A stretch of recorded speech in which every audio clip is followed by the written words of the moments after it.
Itinatampok po ngayon ang 10 pelikulang tatak Pinoy sa kauna-unahang Filipino Film Festival sa Canada.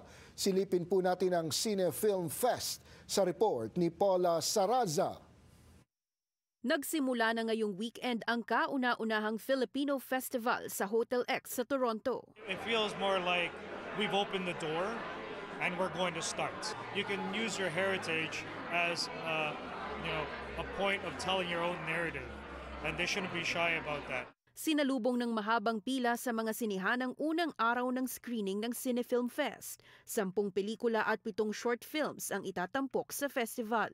Itinapat din ito sa pagdiriwang ng ika-75 taon ng mas pinagtibay na ugnayan ng Canada at Pilipinas. Ayon kay Michael Angelo Masangkay, Pangulo at founder ng Cine Institute, panahon na para bigyang pagkilala ang husay ng mga kababayan sa sining.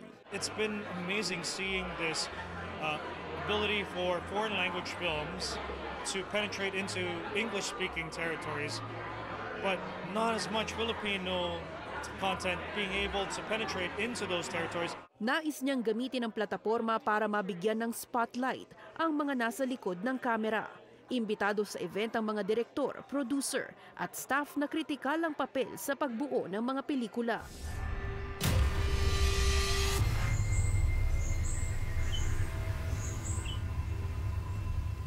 Bawat operasyon, taya buhay.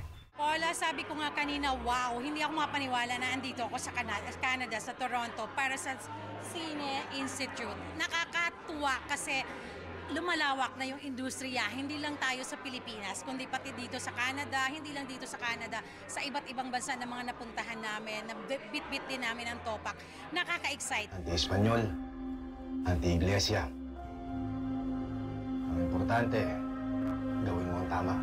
Kahit na ikaw ay Canadian citizen, American citizen, or dual citizen ka, Pilipino ang dugong nananalantay sa iyong katawan. So parang kahit papaano, mai-ignite pa rin yun ang pelikulang ito. So na-excite ako mapanood ulit yung pelikula kasama naman yung Filipino-Canadian audience. Nakipag-partner din ng Cine Institute sa mga kilalang media sa Pilipinas para sa paghahatid ng mga pelikulang tatak Pinoy. Any initiative that will help promote the Filipino content, the Filipino storytellers and filmmakers, we totally support it.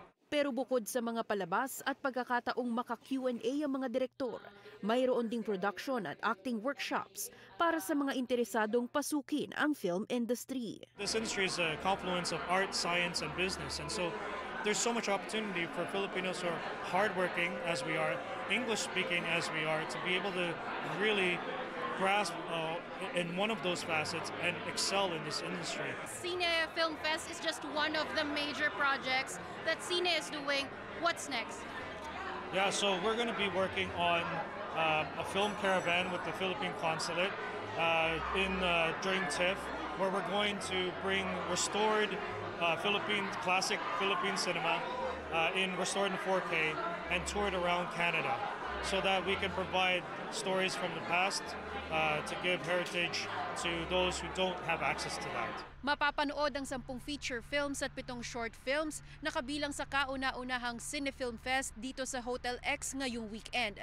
Para sa buong schedule ng screenings, bisitahin lamang ang Facebook at Instagram account ng Cine Institute.